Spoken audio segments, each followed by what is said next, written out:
qulubuhum, maka celakalah orang yang keras hatinya min dzikrillah, karena sulit untuk mengingat Allah. Ulaika fi dhalalin mubin, mereka itulah orang yang sesat, yang sesatnya mubin, sangatlah nyata. Insyaallah pada malam ini kita akan uraikan ayat ini dan kaitannya dengan Nabi Muhammad sallallahu alaihi wasallam. Sebenarnya ayatnya lanjutannya ayat 23. Nanti di situ ada dalil zikir keras, zikir lembut ada di situ.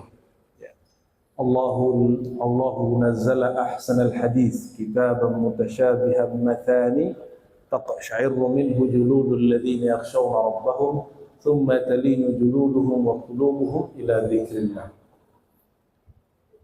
Allah menurunkan sebaik-baik kalam yang disebut kitab mutasyabih atau mathani yang berulang-ulang.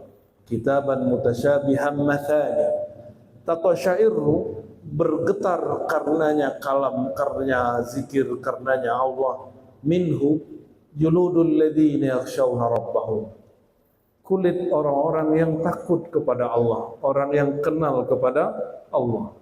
Summa talinu juluduhum wa qulubuhum ila dzikrillah, lalu kulit mereka dan hati mereka lunak lembut kembali ketika ingat Allah Subhanahu wa ta'ala.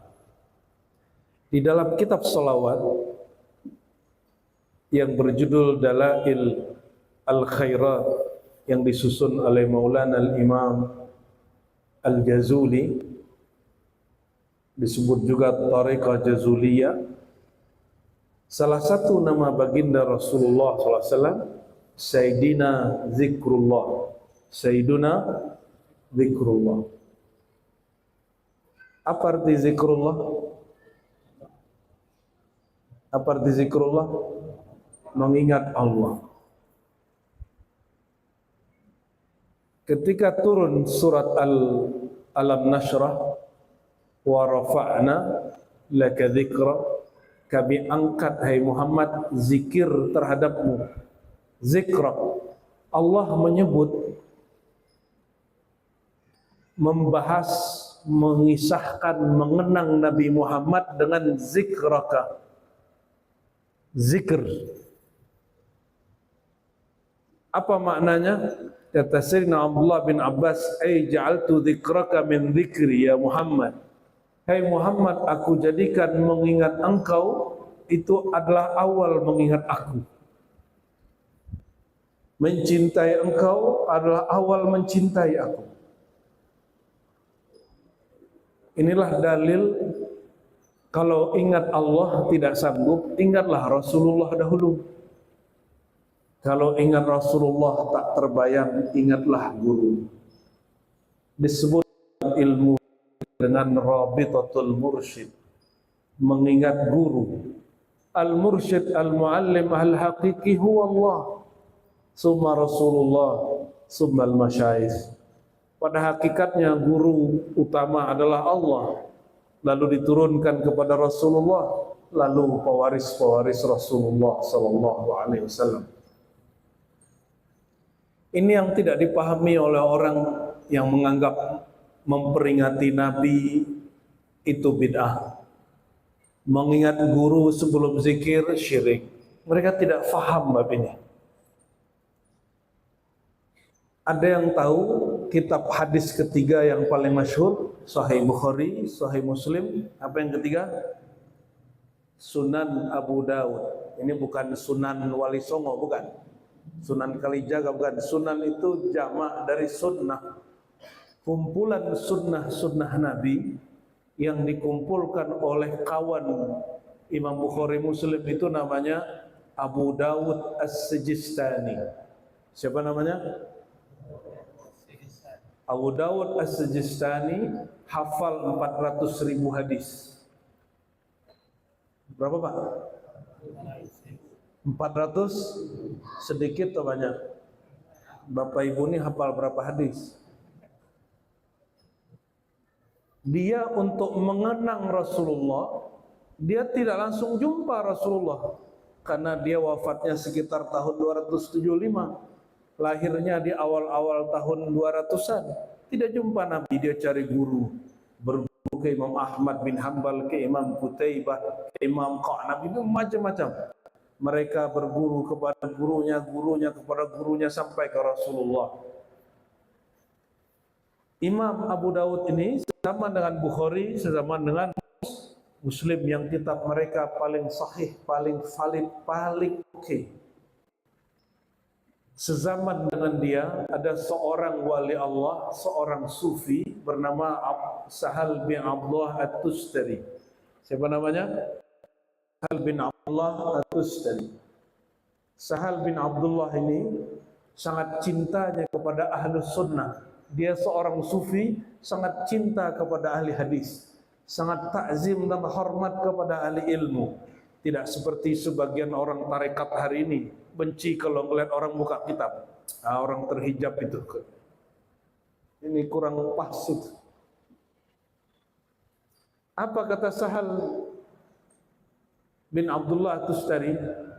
Aku nak jumpa dengan Abu Daud. Setelah jumpa, karena dia masyhur sebagai guru ahli ma'rifatullah, Imam Abu Daud yang masih muda, dia sangat takzim kepada Imam Sahal bin Abdullah Tustari. Setelah jumpa,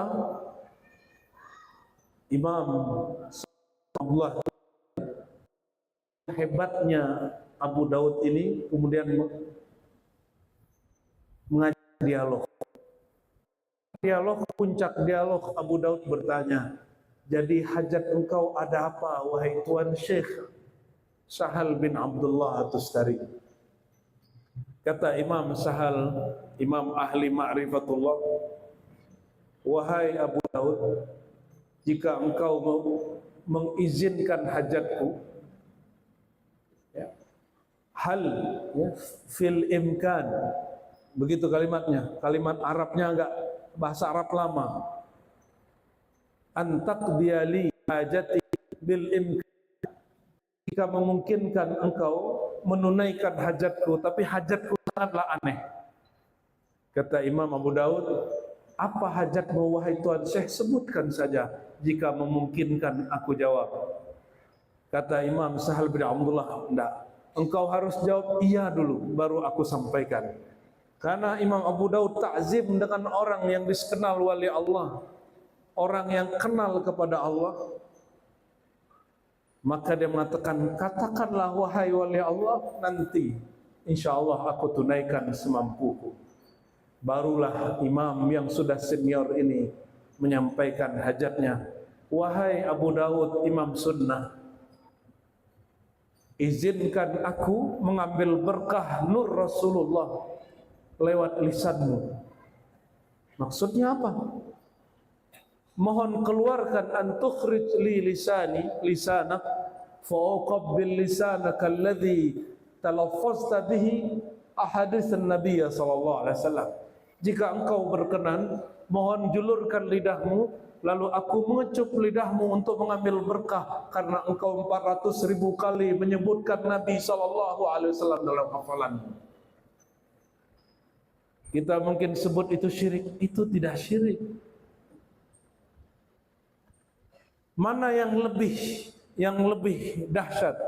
Suatu kali dalam hadis Bukhari dan Muslim disebutkan bahwa Nabi sallallahu alaihi wasallam hendak meludah. Apa kata sahabat Nabi di Sahih Bukhari? Tiadalah Nabi meludah-ludahnya jatuh ke lantai, jatuh ke tanah, melainkan air ludahnya diperebutkan sahabat Nabi. Siapa yang tidak dapat, dia pegang tangan sahabatnya yang dapat, lalu dia usap ke wajahnya. Ada yang langsung minum lagi, ada yang kemudian usap ke wajahnya. Itu syirik atau tidak? Kalau itu syirik, tentu Rasulullah sudah larang. Kalau itu khurafat, tentu Rasulullah sudah berantas. Ini yang disebut al-hubbuz zati, cinta kepada sosok baginda sallallahu alaihi wasallam. Syirik enggak? Gimana Pak? Itu namanya tabarruk, ngambil berkah. Yang oleh orang tidak berakidah Ahlus Sunnah, cuma dia ngaku Ahlus Sunnah. Kitab-kitabnya sayangnya diajarkan di beberapa pesantren modern. Ini yang meracuni santri-santri kita di Nusantara hari ini. Dia klaim ini akidah Ahlus Sunnah, padahal itu bukan Ahlus Sunnah. Kata orang ini, pengarang kitabnya Saleh Fauzan, masih hidup di Saudi. Apa kata dia? At-tabarruk itu syirik akbar. Ngambil berkah itu, ngalap berkah itu syirik agung, syirik besar. Kalau syirik kafir bukan? Kafir. Innal ladzina kafaru ya min ahlil kitab wal musyrikin. Begitu kata Allah. Orang kafir itu ada dua jenis. Ada yang ahli kitab, ada yang musyrik. Ini Saleh Fauzan, dia dengan beraninya mengatakan orang tabarruk sesama muslim sebagai musyrik. Sayangnya kitab ini diajarkan di pesantren-pesantren modern. Maka kepada para kiai punya pesantren, pandang-pandang lagi, teliti lagi kitab yang diajarkan, bersanad atau tidak, bersilsilah atau tidak. Jangan cuma karena ngikut pesantren besar lalu kita ikut-ikutan ya. Kalau kiai butuh sanad kitab, kita kasih sanad kitabnya dengan syarat ngaji kitab dulu. Insyaallah akidah Ahlus Sunnah kita bersambung ke Imam Asy'ari, Imam Maturidi, Imam Tahawi. Sambung kepada Rasulullah sallallahu alaihi wasallam, sehingga kita tidak mengimani sesuatu kecuali kita yakin benar bahwa itu bersumber dari Rasulullah sallallahu alaihi wasallam, sehingga tidak menghalalkan yang haram, tidak mensyirikkan sesuatu bab yang masuk ke bab cinta. Itu bab cinta atau bab apa tadi? Bab cinta. Tabarruk itu min alamatil hub. Mengambil berkah itu bagian dari cinta. Allahumma salli ala Sayyidina Muhammad wa ala ali Sayyidina Muhammad. Seandainya itu syirik, Imam Bukhari tidak riwayatkan hadis ini. Seandainya syirik, Imam Abu Daud akan larang Imam Sahal bin Abdullah untuk mencium lidahnya. Ada seorang sahabat Nabi namanya Abdullah bin Abbas.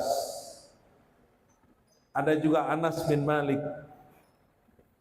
Ini orang, dua sahabat ini berjumpa dan menatap baginda sallallahu alaihi wasallam. Berarti matanya diberkahi. Kata Nabi, nadharallahu ra'an sami'a maqalati fawa'aha faballagha kama sami'aha. Beruntung orang yang dengar hadisku. Kalau di hadis lain ada lagi, tuba liman ra'ani. Sungguh beruntung orang yang menatap wajahku, yang memandang kepadaku. Maka telinga yang mendengar, mata yang menatap, lisan yang membahasakan, mengulang-ulang hafalan, itu adalah alat-alat tubuh ini yang ada keberkahannya. Datanglah Sabit Al-Bunani, salah satu sahabat yang selevel dengan Hasan Al-Basri, salah satu tabi'in yang selevel dengan Hasan Al-Basri, murid sahabat Nabi namanya Sabit Al-Bunani. Apa kata mereka? Wahai sahabat Rasulullah, manakah mata yang mata itu dulu memandang baginda? Kata Anas, nih matanya. Jika engkau berkenan wahai sahabat Rasulullah, wahai pelayan Rasulullah, izinkan hamba yang hina ini mengecupnya, mengambil berkah dari matamu. Tapi nggak banyak, pas satu orang aja. Dan diizinkan beliau, dan hadis ini, riwayat ini, atsar ini sahih. Sabit Al-Bunani pun punya murid-muridnya pun kecup mata dia. Wahai tabi'in yang jumpa sahabat yang melihat Nabi, izinkan kami mengecup matamu. Begitulah sampai kepada murid-murid berikutnya. Ini bab cinta. Ini bab apa? Lalu ada riwayat yang lebih sederhana. Orang tidak ada mengatakan itu syirik, padahal sama saja. Man safahani dakhalal jannah. Man safahani dakhalal jannah. Siapa yang bersalaman denganku masuk surga. Siapa yang bersalaman dengan orang yang bersalaman denganku masuk surga, karena tangannya bersentuhan dengan Nabi, mendapatkan nur Nabi Muhammad sallallahu alaihi wasallam. Mudah sekali mencintai Nabi. Siapa yang mengatakan mencintai Nabi sulit? Tidak sulit, Pak. Yang mengatakan cinta Nabi, iman kepada Allah, masuk surga sulit, itu syaitan, tapi bertubuh ustad. Nggak ada. Masuk surga itu mudah. Semudah kita percaya bahwa Rasulullah itu sebagai kekasih Allah. Percaya Rasulullah kekasih Allah, sudah pasti masuk surga. Qulu la ilaha illallah, baca la ilaha, baca dari hati, la ilaha, dari hati, la ilaha illallah. Apa kata baginda? Ini Rasulullah penjaminnya. Man qala la ilaha illallah min qalbihi khalisan mukhlisan min qalbihi dakhalal jannah. Tadi tangan, mata, pendengaran, lisan, sekarang qalbu. Kata Nabi, siapa yang baca la ilaha illallah dengan kalbunya penuh ketulusan, pasti masuk surga. Dan ini lebih permanen lagi. Makanya ilmu bersalaman, mencium mata, mencium tangan, dan lain sebagainya diriwayatkan oleh hadis, ahli-ahli hadis, diriwayatkan oleh ahli Quran, diriwayatkan oleh ahli zikir. Mereka ahli-ahli inilah yang sekarang masih menyimpan rahasia-rahasia nur itu.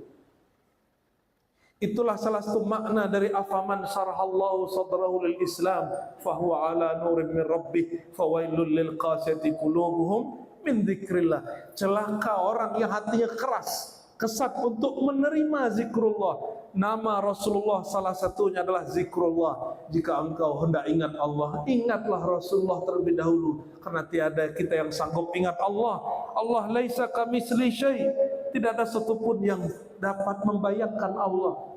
Yang pernah jumpa Allah hanya Rasulullah sallallahu alaihi wasallam. Kenapa memandang Nabi itu kemuliaan? Karena beliau wajahnya pernah menatap Allah Subhanahu wa ta'ala. Kenapa menatap sahabat mulia? Karena sahabat menatap wajah Rasulullah yang wajahnya pernah menatap wajahullah. Begitulah berlanjut sampai akhir zaman. Tapi ini ada hiburan untuk kita. Kata Nabi sallallahu alaihi wasallam, aku rindu ikhwani, saudara-saudaraku. Bertanya sahabat Nabi, ya Rasulullah, alasna bi ikhwani? Bukankah kami ini adalah ikhwanmu, saudara-saudaramu? Satu-satunya sahabat yang Nabi angkat jadi saudara hanya Sayyidina Ali. Ketika Nabi persaudarakan sahabat A dengan B, sahabat C dengan D, begitu semua, Sayyidina Ali nangis, ya Rasulullah, engkau persaudarakan semua kawan-kawanku, lalu aku engkau tinggal. Aku siapa, saudaraku? Sayyidina Rasulullah SAW senyum. Apa kata beliau? Atarda ya Ali an takuna bimanzilati Harun min Musa.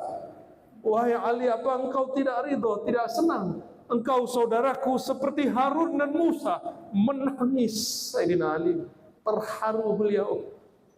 Dia dianggap saudara Rasulullah SAW, walaupun secara jasad sudah saudara sepupu. Yang dimaksud saudara di sini saudara secara rohani. Satu-satunya sahabat. Maka secara senioritas Abu Bakar, Umar, Utsman, secara persaudaraan rohani yang lebih dekat adalah Sayyidina Ali, karena jasadnya adalah saudara sepupu. Dia juga disebut anak angkat, sekaligus Nabi mempersaudarakan dirinya dengan Sayyidina Ali. Ini bukan hadis Syiah, semuanya ada di dalam kitab Sahih Bukhari, ada di Sahih Muslim, kitab-kitab Imam Ahlus Sunnah wal Jamaah. Itu cara para sahabat dulu mengenang Rasulullah. Makanya kadang-kadang ini dimanfaatkan sebagian orang yang tidak bertanggung jawab. Dia bawalah rambut Nabi, dia klaim ini rambut Rasul. Dia bawalah tongkat Nabi, dia klaim ini tongkat Rasul. Dia bawalah terompah sendal Nabi, dia klaim ini sendal Rasul. Orang kalau klaim begitu, sama dengan kita dapat hadis. Hadisnya engkau dapat dari mana? Ini sendal, ini rambut engkau dapat dari mana? Sanadnya bersambung kepada baginda atau tidak? Kalau enggak, kita enggak usah percaya, dan itu tidak kualat dan tidak khurafat. Ya. Jadi kalau ada yang ngaku-ngaku bawa rambut Nabi, tanya sumbernya dari mana? Dari museum mana? Karena museum yang simpan rambut Nabi itu museum-museum dari zaman Turki Utsmani. Kalau dia dapat sertifikat dari sana, insya Allah sahih. Atau yang dapat dari Yordan. Kalau Mekah, Madinah sudah dihancurkan. Bahkan tempat lahir Nabi, ya separuhnya jadi WC, separuhnya jadi maktabah, jadi library. Sekarang orang-orang Saudi menyesal karena telah mengadopsi satu ajaran yang tidak menghormati peninggalan Nabi. Sekarang MBZ, bukan MBZ, cuma Muhammad bin Salman, MBS, udah bingung. Mereka buat tempat semacam museum Nabi, tapi isinya cuma gambar-gambar, video-video. Menyesal sudah. Dulu tempat Nabi dihancurkan, tempat Nabi jalan dihancurkan, tempat Nabi duduk dihancurkan, mereka hancurkan semua. Dikira itu syirik, tidak mampu membedakan antara cinta dengan syirik. Suatu kali salah satu Syekhul Azhar, saya sering ceritakan ini kepada kawan-kawan. Syekhul Azhar ini bercerita sendiri, namanya Syekh Sya'rawi, pengarang kitab tafsir yang masyhur.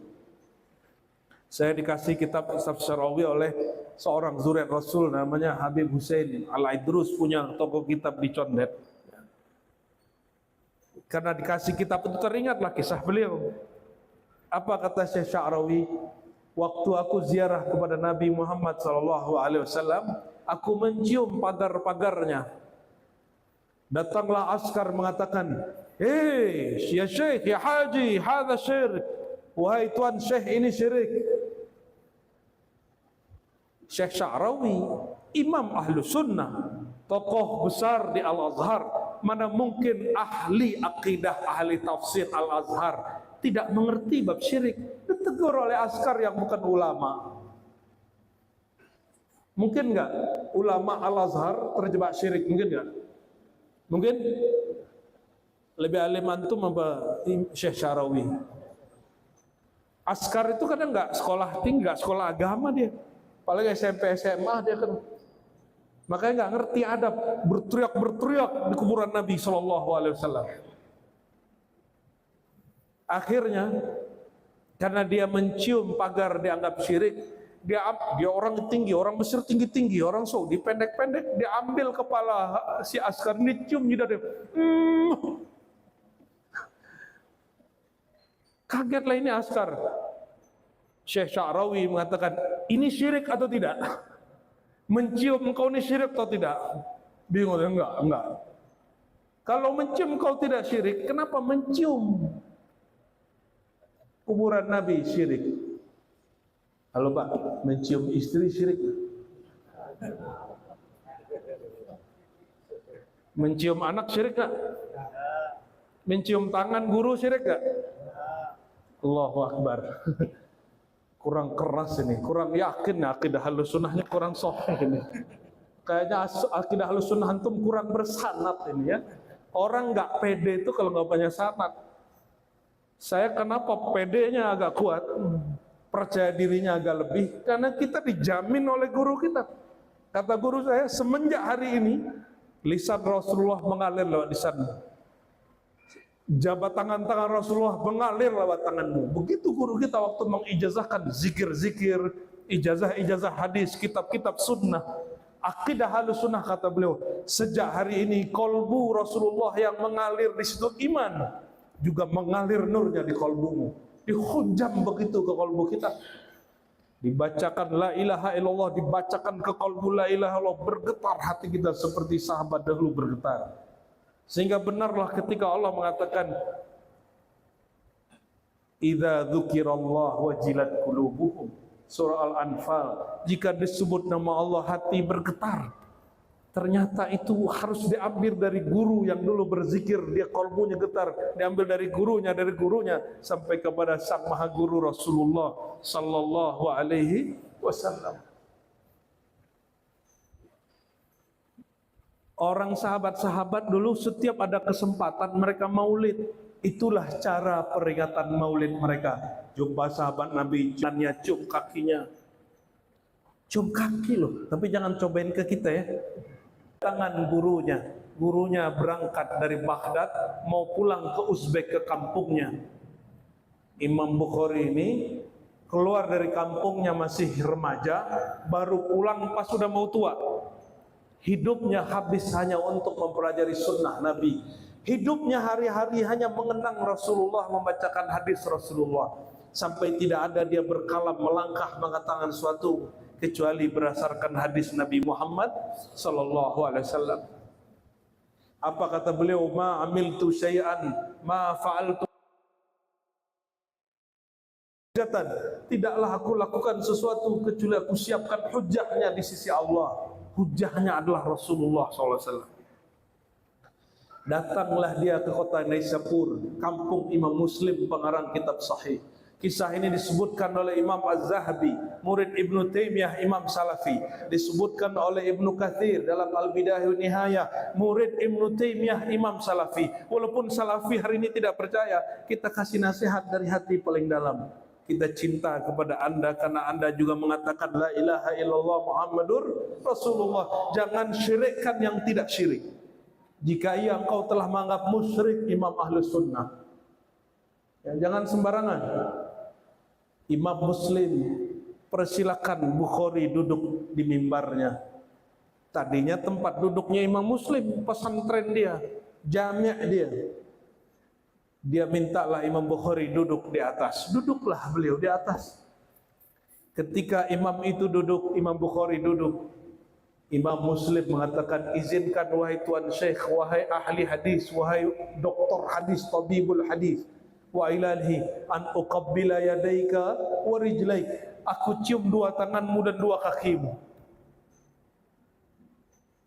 Imam Muslim, Imam Ahlus Sunnah, bukan ahli bid'ah, bukan orang syirik.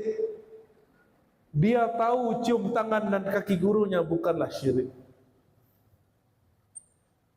Baru dengar Pak riwayat ini, ya. Jadi kita ini sok-sok pakar tauhid, anti syirik, anti bid'ah. Ternyata kita banyak tidak mengerti apa yang disebut batas syirik dan batas tauhid. Mana yang sunnah, mana yang bid'ah. Sunnah itu kecil, gak banyak. Cuma kita memperbanyaknya. Sunnah itu tidak luas, cuma kita memperluasnya. Akhirnya orang beda faham pun kita sebut ahli bid'ah. Nauzubillah summa nauzubillah. Tidak ada satupun ahli hadis di kota Naisapur yang jumlahnya 100 orang lebih bergelar hafiz.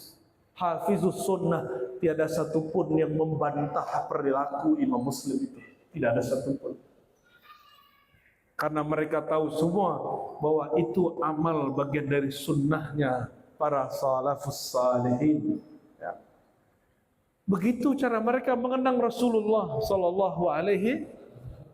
Ketika sudah bergerak 5 abad, 6 abad, ilmu ini mulai krisis. Umat mulai tidak faham cara mencintai Rasulullah. Gelisahlah Sultan Muzaffar, salah satu pemimpin dinasti Islamiyah yang ada di zamannya. Sultan Muzaffar ini kemudian bertanya kepada ulama, bagaimana caranya supaya sunnah ini hidup, orang-orang semangat lagi jihad fisabilillah. Kata para ulama, wahai Sultan yang adil, itu gelarnya tuh, Sultan yang adil. Jika engkau berkenan, kita hidupkan kembali cinta Rasulullah dengan cara hidupkan kisah-kisah Nabi.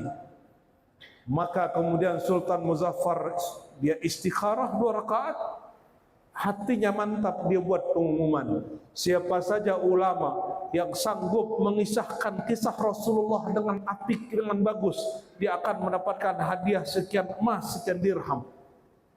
Berlomba-lombalah ulama bikin sejarah maulid. Inilah sejarahnya maulid menjadi viral.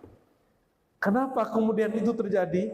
Untuk membangkitkan semangat cinta kepada Rasulullah. Sultan Muzaffar dia tidak hanya memikirkan kekuasaan, dia juga memikirkan bagaimana nanti aku tanggung jawab di hadapan Rasul ketika rakyatku tidak cinta kepada Rasulullah SAW. Ketika malam 2012 Rabiul Awal, berkumpullah orang sekampung senegeri. Sultan Muzaffar yang adil dan kaya, semua yang hadir setelah dikisahkan kisah Nabi, ada yang menangis, ada yang tertawa, ada yang terharu. Selesai mengisahkan Nabi, mereka diberikan makan. Jadi ini Pak Pengurus, kalau bikin maulid lagi nanti ujungnya makan. Ya. Atau makan dulu baru pengajian. Jadi bapak-bapak ibu-ibu ini yang jauh-jauh gak perlu lagi mikirin makan. Oh, duit masjid sedikit. Ingat, masjid itu gak boleh numpukin uang. Kalau bisa setiap bulan habis duitnya. Ya, habis duitnya setiap bulan, bagi-bagi. Masjid ini nggak perlu makan, ini cuma maintenance. Ya, kalau ada orang tidur masjid, kalau perlu ada dana setiap hari menyantuni orang-orang musafir makan. Kalau perlu ada ruangan khusus para musafir. Ya, semoga nanti dibuat ruangan khusus para musafir. Jangan cuma sibuk ngecat masjid ini, nggak penting itu. Kata Nabi, akhir zaman orang berlomba-lomba baguskan masjid, fakir miskin menyebar. Anak yatim piatu nggak ada yang urus, cuma simbolis sekali Ramadan dikasih. Padahal setiap hari saya lihat ada orang susah Pak lewat. Tulis di situ, makanan gratis untuk musafir. Tulis, nggak ada kata habis duit. Pasti kalau habis duit orang datang. Ini sebanyak ini rumah makan di situ tawarkan, nggak usah ngeluarin duit. Siapa imamnya? Kasih tahu takmir masjid semuanya, sepakat semua nggak? Hidupkan sunnah Nabi. Begitu kita kemudian mengamalkan sunnah Nabi, maulid Nabi setiap hari namanya itu. Nabi ditanya, wahai Rasulullah, ayyul a'mal afdal? Amal apa yang lebih mulia? Dilihat oleh Rasulullah orangnya sudah rajin sholat, rajin tahajud, rajin zikir, pintar berjihad, tapi pelit. Apa kata Nabi? Amalan paling mulia it'amut ta'am, berbagi makanan. Maka orang ini tertegun, aku sudah banyak sholat, sudah banyak zakat, sudah banyak ini, tapi kurang berbagi makan. Maka dia kemudian berbagi makan sampai matinya, amalan dia banyak ngasih orang makan. Sallallahu alaihi. Itu cara orang-orang dahulu, cara sahabat mengenang Rasulullah SAW. Ibnu Umar, anak dari Umar bin Khattab radhiyallahu taala anhuma, dia rindu Nabi. Dia rindu Nabi. Apa yang dia lakukan? Dia ingat dulu pernah menemani, mengawal Nabi SAW, jadi ajudan Rasulullah ketika Rasulullah hendak belusukan jalan-jalan sore. Dia lihat Nabi ada duduk di satu batu, Nabi berlindung di satu pohon, Nabi kepalanya nunduk diluk ketika ada dahan pohon yang tinggi. Maka sehari itu dia cari tempat Nabi tadi berhenti, Nabi jalan. Di tempat itu dia kenang Rasulullah SAW. Setiap sampai di tempat itu dia menangis. Sampai di pohon itu dia menangis. Ketahuan oleh Umar. Umar ini takut kalau orang mengkultuskan tempat. Ini lain dengan mazhab Ali bin Abi Thalib. Dia tidak khawatir bab kultus. Itu pohon dipotong oleh Umar. Mungkin yang sekarang keras-keras itu pengen meniru Umar barangkali. Allahumma salli ala Sayyidina Muhammad wa ala ali Sayyidina Muhammad. Abdullah bin Umar melepas rindunya maulid Rasulullah, hanya melihat benda-benda yang Nabi dulu sentuh. Ilmu ini ditularkan ke muridnya, ke anaknya Salim, anaknya Salim bin Abdullah bin Umar. Salim punya kawan itu mantan budak tapi lebih pintar dari dia, namanya Nafi'. Ditularkan ilmu itu, kamu kalau rindu Rasul datangi tempat-tempat Nabi dulu, lewat. Nabi dulu duduk di situ. Imam Nafi', Imam Salim punya murid namanya Imam Malik. Imam Malik itu guru Imam Syafi'i. Imam Malik dapat ilmu ini. Dia kumpulkan ilmu itu, dia kemudian bingung. Bagi dia seluruh tempat di Madinah itu pernah diinjak Nabi Muhammad SAW. Maka ketika kerinduan kepada gurunya muncul, ketika dia rindu gurunya, dia rindu kepada kakek gurunya yaitu Abdullah bin Umar. Kalau dia rindu Abdullah bin Umar, dia rindu Rasulullah SAW, lalu dia menangis. Imam Malik tidak berani lagi naik kendaraan kalau masuk kota Madinah. Padahal itu kampung dia. Dia taruh kendaraannya. Ketika turun, dia injak debu-debu Madinah. Imam Malik kemudian menangis lagi. Dia ambil terompah sendalnya, dia simpan. Apa kata dia? Manalah pantas seorang Malik yang hina berjalan di atas bumi, di bawah bumi ini, di bawah tanah ini berkubur baginda Nabi Muhammad SAW. Ini imam paling aneh. Zaman itu satu-satunya imam yang tidak pakai sandal. Ini kalau Pak Imam nih jalan di Marubungo nggak pakai sandal, orang curiga. Jangan-jangan baru keluar dari rumah sakit jiwa. Atau baru keluar dari rumah sakit, kata dokter ini sakit jantung, tidak boleh pakai sandal. Udah semi-semi lah begitu ya. Imam Malik melakukan yang hari ini disebut gila orang-orang. Maka imam-imam ini berkalam dulu. Wahai murid-muridku, jika kalian hidup di zaman kami, kalian disebut zindik, sesat. Karena kalian tidak hormat kepada Rasulullah, tidak hormat kepada pewaris Rasulullah, tidak mengamalkan sunnah Rasulullah. Tapi kalau kami hidup di zaman kalian, kalian akan tuduh kami gila. Makanya orang hari ini kalau melihat jemaah tabligh khuruj disebut gila, lihat orang suluk disebut gila, lihat panjang jenggot disebut gila, ya kan? Pakai sorban tiap hari disebut gila. Betul nggak? Pakai sarung tiap hari disebut sunnah, padahal pakai sarung sunnah, Pak. Pakai jenggot disebut kambing. Halo. Bukan kambing, halo pengamal sunnah. Begitu orang hari ini. Jadi benar kata mereka ya, kalau sunnah dikerjakan hari ini zahir batinnya kecil sampai besar kamu dituduh gila, betul kan? Tapi orang-orang kayak kita ini hidup zaman sahabat, zaman tabi'in, salafus saleh, kita disebut hei orang sesat. Kita ini orang sesat, Pak. Allahumma sholli ala sayyidina Muhammad wa ala ali sayyidina Muhammad. Ini baru cara-cara sahabat Nabi mengenang Nabi. Cara murid sahabat Nabi mengenang Nabi. Cara murid dari murid sahabat seperti Imam Malik, Imam Syafi'i mengenang Nabi. Terakhir nih ya, katanya ada tanya jawab, kata Tengku Imam ini. Khusus masjid ini ada tanya jawab. Satu kali Imam Syafi'i murid Imam Malik. Imam Malik murid siapa tadi? Anaknya Umar, namanya siapa? Salim, bukan Salim Group, Naga Bonar, Naga 9. Salim anak Abdullah bin Umar. Imam Syafi'i berguru ke Malik, Imam Malik berguru ke Salim dan Nafi'. Dua orang ini berguru kepada Abdullah kepada Umar. Mereka dan ayah dan anak ini berguru kepada Rasulullah sallallahu alaihi wasallam. Masing-masing mereka punya pengalaman rohani karena cinta diberi hadiah kabar gembira bernama mimpi. Bahasa Arabnya ar-ru'ya as-salihah. Mimpi. Mimpi ini bukan standar iman. Ingat, mimpi itu hanya kabar gembira. Jangan merasa makom tinggi karena mimpi. Jangan beramal dengan mimpi. Mimpi hanya pertanda ada cinta di hati. Agama kita, saya sampaikan berulang-ulang di mana-mana, la yubna 'ala ru'ya. Agama kita tidak dibangun dengan mimpi kecuali mimpinya para nabi. Karena mimpi mereka adalah wahyu.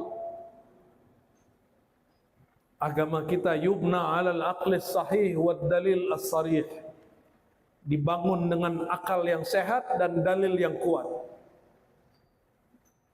Suatu kali Imam Syafi'i pindahlah ke Mesir karena dia dengar ada murid-murid kawan Imam Malik namanya Lais, masih menyimpan ilmu para sahabat, tapi tidak menyebar di Baghdad, tidak menyebar di Madinah, tidak ada di Mekah, adanya cuma di Mesir.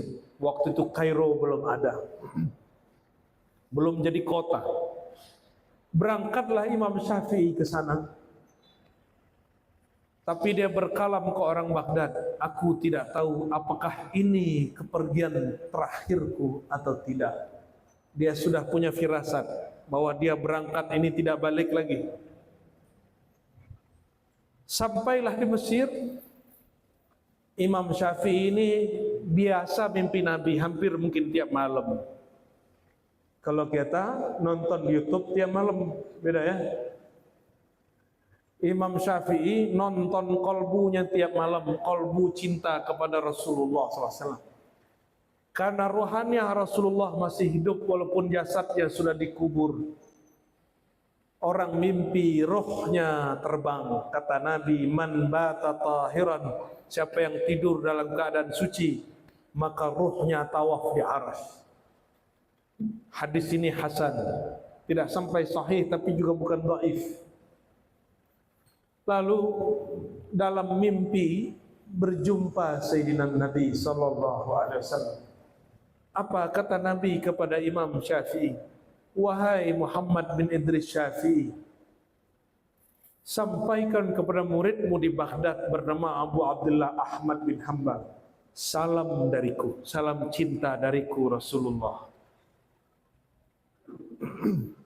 Bangun tidur, Imam Syafi'i langsung tulis surat, dia suruh kirim kepada muridnya.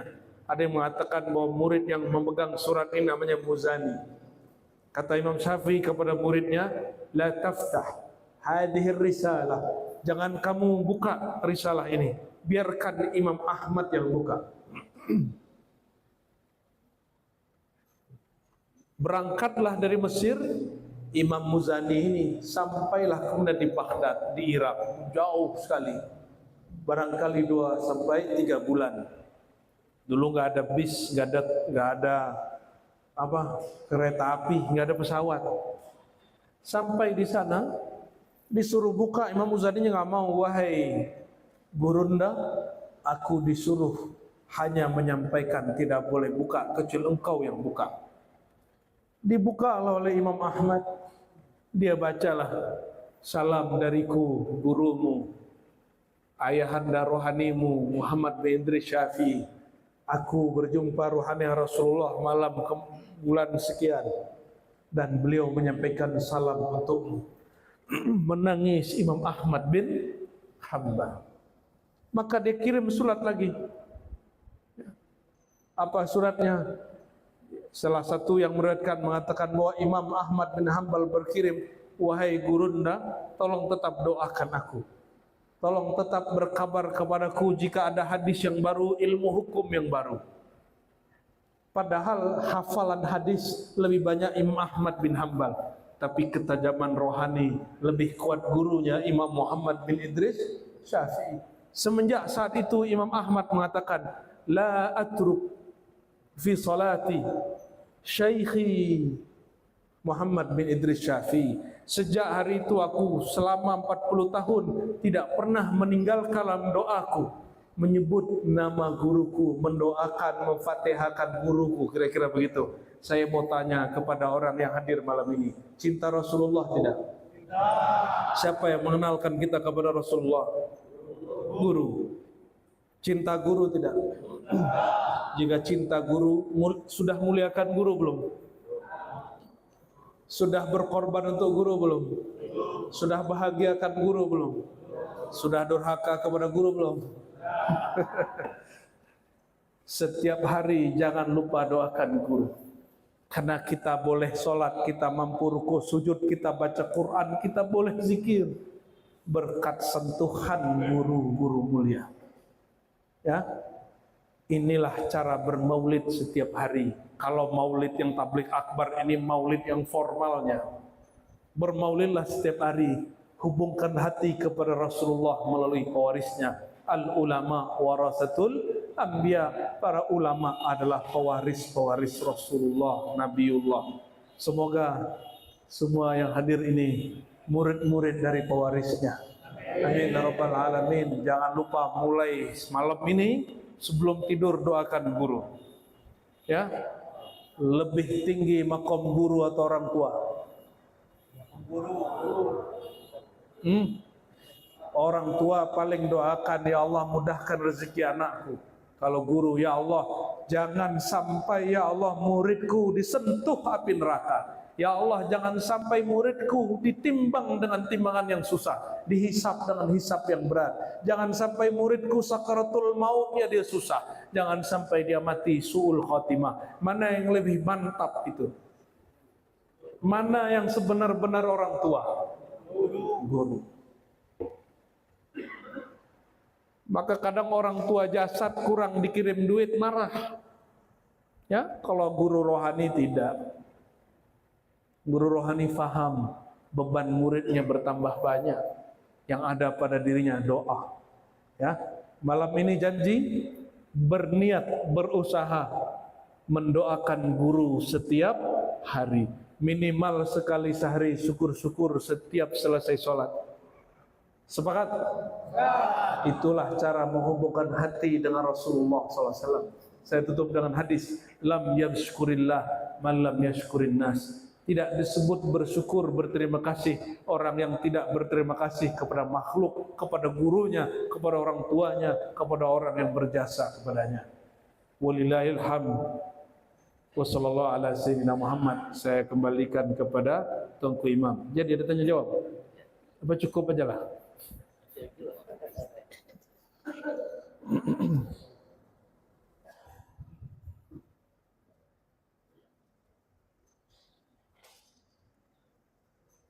Alhamdulillah, sama kita mendengar dan menyaksikan wilayah tadi yang disampaikan oleh Buya.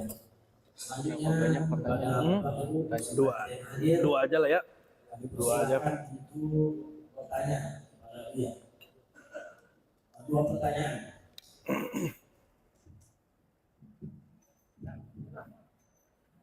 Nah, bacain aja, bacain. Bismillahirrahmanirrahim. Assalamualaikum warahmatullahi wabarakatuh. Assalamualaikum warahmatullahi wabarakatuh. Innal hamdalillah wassalatu wassalamu ala rasulillah sayyidina Maulana Muhammad sallallahu alaihi wasallam.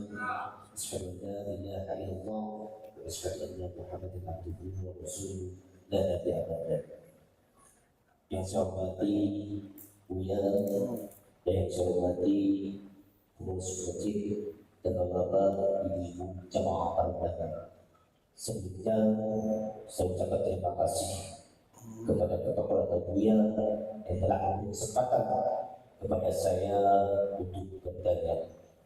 Sebenarnya saya sering mengikuti YouTube Buya dan saya tanyakan pada malam hari ini. Setelah kita ketahui banyak makam yang berziarah ke kubur syekh-syekh, di mana ada syekh dia berziarah dan melakukan zikirnya. Tetapi bagaimana dengan kuburan orang tuanya yang jarang dia ziarahi, sedangkan makam guru-gurunya jauh setelah dia ziarahi? Itu mohon penjelasan dari Buya dengan seterang-terangnya. Wassalamualaikum warahmatullahi wabarakatuh. Waalaikumsalam. Jawabannya sudah dijawab barusan. Apa jawabannya? Lebih mulia guru atau orang tua? Jadi wajar guru pun jauh dia ziarahi, tapi lebih afdol. Ini bukan untuk dikatakan salah atau benar. Kalau ziarah juga kepada orang tua. Juga jangan kemudian kita salahkan orang ziarah ke gurunya kalau kita tidak tahu dia kapan diziarah ke orang tuanya. Ya. Jadi jangan dijadikan ini bahan untuk cari kesalahan-kesalahan mereka. Husnuzon saja. Apa sulitnya husnuzon? Berbaik sangka. Oh, jangankan orang tuanya, gurunya yang jauh pun dia kunjungi. Gitu Pak husnuzonnya. Tapi itu bukti Bukti paling kuat pengaruh didikan guru kepada murid. Makanya Imam Sya'rani menukil ijma' ulama ahlullah, para wali Allah. Apa ijma'nya? Dalam bab mengenalkan manusia kepada Allah, maka guru lebih mulia daripada orang tua. Syukur-syukur orang tua dia adalah guru dia sendiri, maka dia menghormati orang tuanya plus gurunya 2 derajat. Gitu ya. Ini kalam Imam Sya'rani, ada dalam kitab Al-Anwar Al-Qudsiyah. Silakan dicari kitabnya. Allahumma sholli ala sayyidina Muhammad.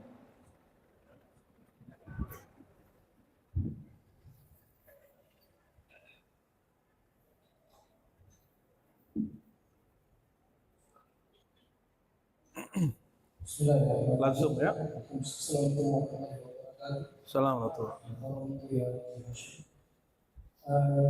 Buya, kami ingin bertanya tentang apa makna syahadat dalam ilmu ma'rifat, Buya. Kenapa Allah kita bersyahadat dengan asyhadu an la ilaha illallah wa asyhadu anna Muhammadar Rasulullah. Karena syahadat itu kan syahid, saksi. Saksi itu lebih dari melihat, saksi itu lebih dari mendengar, saksi itu lebih dari menyaksikan. Ketika orang yang bersaksi di dalam meja persidangan, maka dia sudah melihat, maka dia sudah mendengar, maka dia sudah bersaksi, sesungguh-sungguh saksi.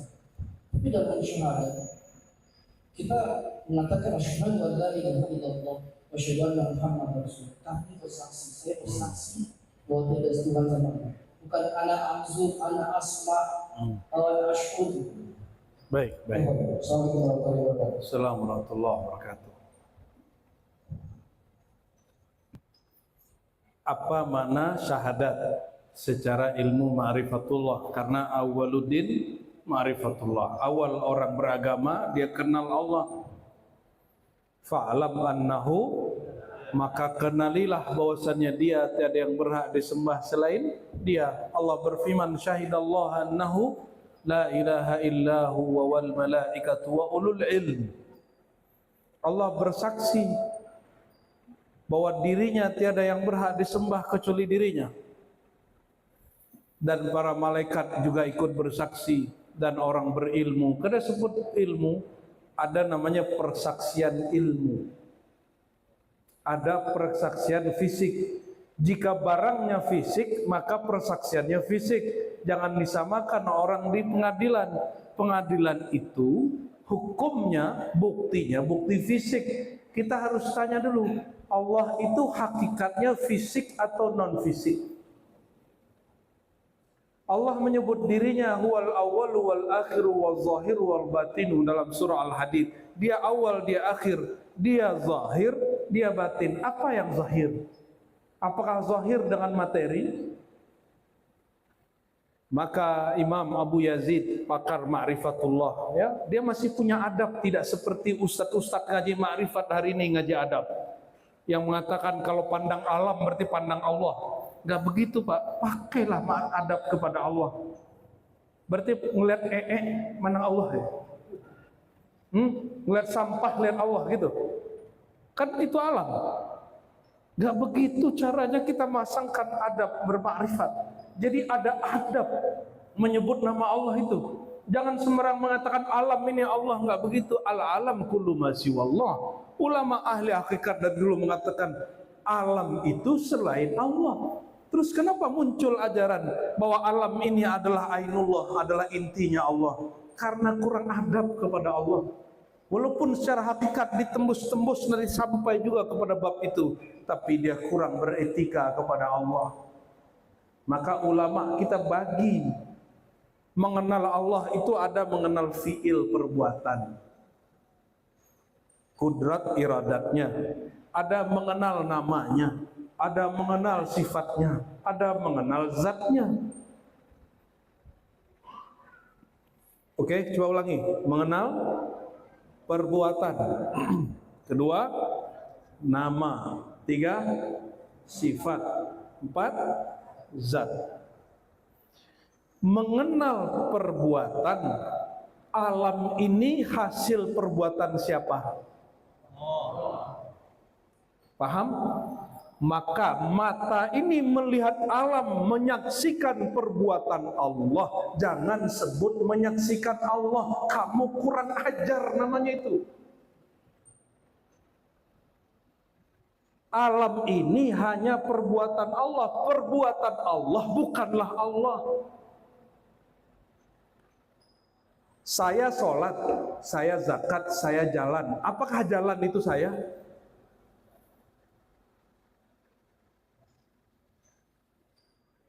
Misal nih, saya tampan.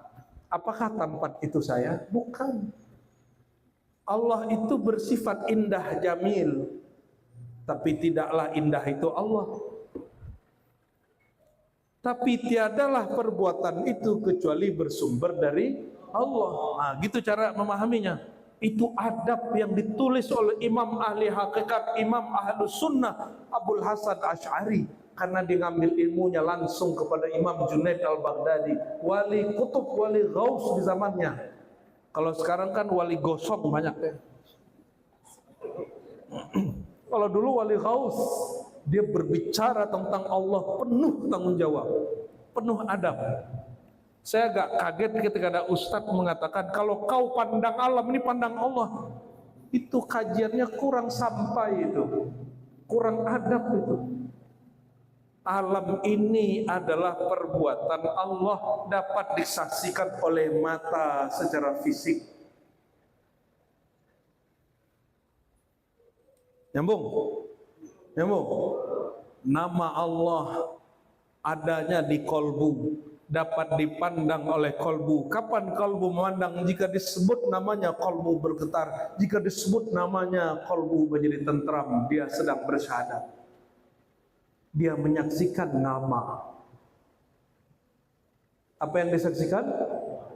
Tapi memandang perbuatan, perbuatan berubah-ubah. Memandang nama, nama ada nur tapi nurnya boleh padam. Karena kita terhijab, nur Allah tidak padam, tapi nur kita yang padam. Kadang hati berubah-ubah. Terus gimana? Pandanglah sifatnya. Siapa yang memandang sifat? Itu namanya sir, sifat aku, kata Allah. Berkalamlah Allah kepada Nabi Musa, ya Musa innani anallah la ilaha illa ana. Hai Musa, sesungguhnya aku Allah, tiada Tuhan, tiada yang berhak disembah kecuali aku. Nyambung? Hah? Nyambung dah? Allah berkalam, aku, bukan lagi Allah atau huwa. La ilaha illa ana wa fi sirri ana, kata Syekh Abdul Qadir Jilani. Allah berfirman di dalam ilhamnya, di dalam sir itu aku mengenalkan diriku, mengenalkan sifatku. Jadi sir rahasia kita menyaksikan keakuannya Allah. Saya mau tanya, kalau sir menyaksikan keakuan Allah, aku kita masih ada nggak? Selama masih merasa ente alim, ente berilmu, ahli ma'rifat, merasa wujud, masih merasa ahli sholat, ahli zikir, tidak akan pernah selama-lamanya merasakan Allah berkalam lewat sirnya. Nggak akan pernah. Itulah yang menghijab, bahkan para mursyid terhijab di situ, apalagi murid. Apalagi orang yang sudah merasa sampai, rasa-rasa dia jadi hijab dia. Kepada Allah itu bukan merasa-rasa. Allah yang ngasih zauk rasa, bukan dibuat-buat rasanya. Jadi jangankan zat Allah, menyaksikan nama pun bukan pakai ini. Ada tulisan lafaz Allah nggak di sini? So, ada. Itu Allah atau bukan? Itu Allah atau bukan? Itu apa? Itu apa? Lafaz Allah. Lafaz nama Allah bukanlah Allah, tapi tiadalah nama itu kecuali berkaitan dengan yang punya. Maka kita takzim. Jangan ngomong seperti ada dosen di Jawa, apa di Jogja tuh ya. Diambil Quran dia injak, ini bukan Quran, ini kertas. Itu namanya apa? Coba. Bapak ini punya foto, saya injak, marah nggak? Marah nggak? Punya nama, saya coret-coret, tersinggung nggak? Apalagi Allah. Ya, apalagi Allah. Bahkan ada seorang wali, kata Imam Qushairi, jadi wali Allah asbab dia memuliakan nama Allah yang dihina orang. Disebut wali asma, wali yang masuk ke hadirat kewalian dengan nama. Bagaimana dengan zat Allah? Laisa kamitslihi syai', tidak yang serupa dengannya. Yang diizinkan menatap zatnya hanya kekasihnya bernama Ahmad. Siapa? Ahmad. Itulah zat Allah yang mutlak, qul huwallahu ahad, zat dia bernama Ahad. Maka yang boleh menatapnya cuma seorang saja, yaitu ruh Sayyidina Muhammad. Maka persaksian ruh Ahmad langsung menatap. Tapi Allah bukan materi, bukan sekedar sifat dan nama, bukan sekedar perbuatan. Dia sebagaimana maunya dia esa dalam keesaannya, dia maha tahu hakikat dirinya. Itu persaksian juga, persaksian ruh. Maka wilayahnya wilayah rasa hakiki. Persaksiannya langsung kepada zat. Karena zat Allah bukan materi, maka dia tidak boleh digambarkan, diwarna-warnai, dibayang-bayangkan. Ya, maka kita sering kasih tes ke beberapa jamaah. Coba sebut Allah, coba sebut Allah. Allah. Sudah, bayangkan yang punya nama. 1, 2, 3, bayangkan. 1, 2, 3, Allah, bayangkan. Mampu bayangkan? Kenapa? Karena dia bukan wilayah. Paham? Jangan coba-coba mengatakan alam ini Allah, itu kurang sopan. Yang detail, orang yang kenal Allah itu pengetahuannya detail. Rasulullah nggak pernah mengatakan alam ini Allah. Rasulullah kalau mengatakan alam ini ciptaan Allah. Wala in sa'altahum man khalaqas samawati wal ard la yaqulunna Allah. Jangankan Rasulullah, orang musyrik pun ditanya siapa pencipta langit dan bumi, mereka jawab Allah, apalagi Rasulullah sallallahu alaihi wasallam, ya.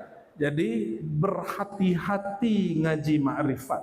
Karena hari ini orang obral kajian ini, dia katakan hal-hal yang tidak pantas dikatakan oleh seorang pewaris Rasulullah sallallahu alaihi wasallam. Ilmu ma'rifatullah itu lebih seksi, lebih cantik, lebih indah daripada perempuan yang berumur 18 tahun. Kalau perempuan cantik, diobral, dipajang di depan rumah, itu yang majang dan yang dipajang gila gak? Kurang waras. Maka yang buka-buka kajian ma'rifat tidak dibalut dengan dalil, tidak dibalut dengan adab yang bagus. Dikhawatirkan usi babil junun wa su'il khuluq. Dia ada masalah kewarasan atau ada masalah pada akhlak yang buruk. Na'udzubillah, summa na'udzubillah. Cukuplah ya. Allah tuh. Allah tuh ya. Kamilah latihan. Sudah capek Pak, tadi ke Muara Tebu, perjalanannya Masya Allah, baru terasa dakwah Nabi lebih dahsyat dari itu. Ya, punggung sakit, badan sakit. Ini karena kalau saya bicara Rasulullah, saya lupa sama diri saya Pak. Saya kalau bicara Allah, saya lupa sama diri saya, maka capeknya hilang. Aslinya capek ini. Punggung ini nggak tahu lagi rasanya apa ini. Jadi betullah Rasulullah itu tibbil qulub wa dawaiha wa afatil abdani wa syifa, obat hati. Mohon maaf Pak ya, nanti lain waktu lah. Nanti lain waktu di sini ada orang yang saya amanahi mengajar zikir, mengajar ilmu akidah, mengajar hadis. Ya, sanad hadisnya bersambung ke Rasulullah. Namanya Angku Mudo Muhammad Hidayatullah. Ya, beliau sudah S2 juga nih, beliau di depan. Wajahnya masih muda, tapi sudah punya istri. Nanti silakan ngaji Sahih Bukhari, Sahih Muslim kepada beliau ya. Khatam Sahih Bukhari Muslim sebagian mungkin ya. Semoga Allah Ta'ala sambung rasa kita. Silakan buat di masjid ini kajian Sahih Muslim, Sahih Bukhari, ya, undang dia nggak apa-apa. Siap nggak Komodo? Ya. Jadi kita mengenal Allah itu melalui Rasulullah lewat dalil zahir, Quran, Sunnah. Dalil sir, dalil batin di kolbu, dalam sir kita tempatkan pada tempatnya, jangan terbalik-balik. Dalil sir dipakai di zahir, dalil zahir pakai di batin, itu namanya ketukar-tukar. Nah, jangan sampai begitu. Jangan beragama itu harus lurus. Itu yang disebut ihdinas siratal mustaqim. Beragama itu menempatkan dalil sesuai tempatnya, menempatkan rasa sesuai sumbernya. Semoga Allah Ta'ala berkahi kita malam ini. Mari kita tutup dengan salawat Jibril ya, sama-sama. Innallaha malaikatahu yusalluna 'alan nabi. يا أيها الذين آمنوا صلوا عليه وسلموا تسليما لبيك اللهم صل وسلم وبارك عليه. Nabi bersabda, siapa yang bersalawat kepadaku, aku langsung jawab salamnya. Allah hadirkan ruhku, aku jawab salamnya. Mari iktikadkan, rasakan bahwa Rasulullah menjawab dan hadir. Sallallahu ala Muhammad, sallallahu alaihi wasallam. Pejam matanya. Sallallahu ala Muhammad, sallallahu alaihi wasallam. Masih malu-malu, kurang lagi. Sallallahu ala Muhammad, sallallahu alaihi wasallam. Sallallahu ala Muhammad,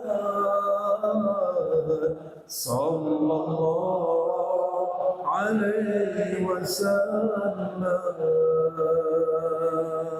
Ya Nabi, salam alaika. Ya Rasul, salam alaika. Ya Habib, salam alaika. Salawatullah alaika. Sallallahu ala Muhammad, sallallahu alaihi wasallam. Sallallahu ala Muhammad, sallallahu alaihi wasallam. Tala'al badru alaina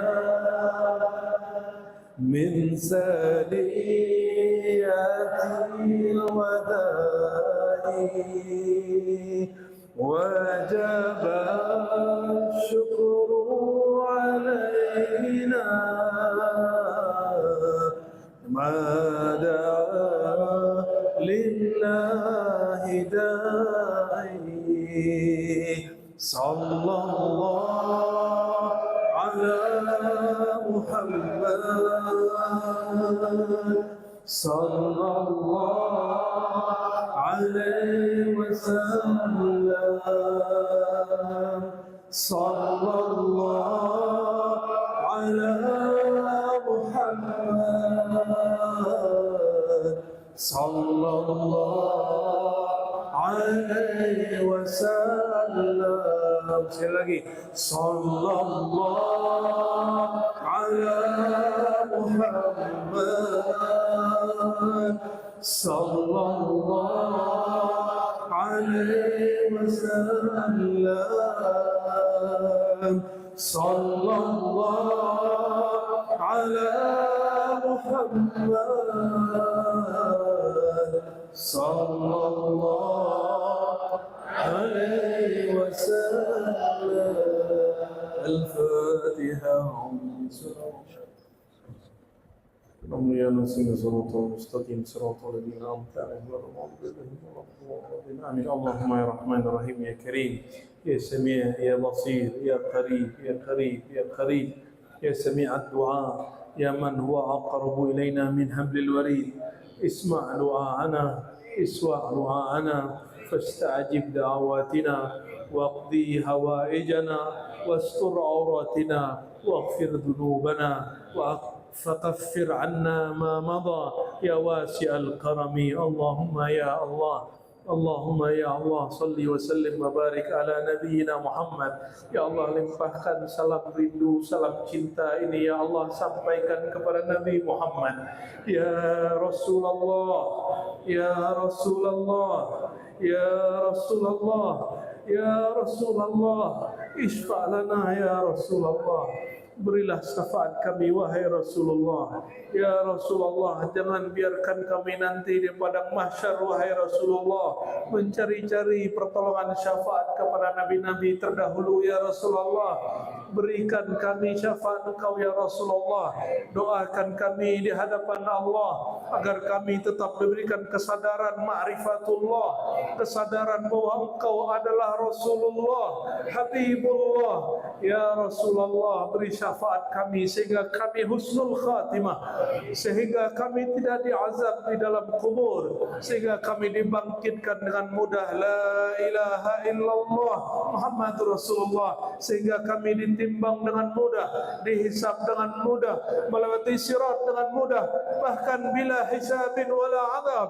Ya Rasulullah, izinkan kami masuk kepada umat yang tidak dihisab, tidak diazab. Ala rabbihim yatawakkalun, yang mereka bertawakal kepada Rabbnya. Ya Rasulullah, dengan syafaat Engkau ya Rasulullah, doakan kami, bantulah kami agar kami menjadi orang yang betul-betul bertauhid kepada Allah, bertawakal hanya kepada Allah, berserah diri hanya kepada Allah. Ya Sayyidina ya Rasulullah, taqabbal minna salamana wa tahiyyatana. Ya Allah Rasulullah, mohon diterima salam kami yang tiadalah berarti ini, namun inilah yang mampu kami sanggup wahai baginda.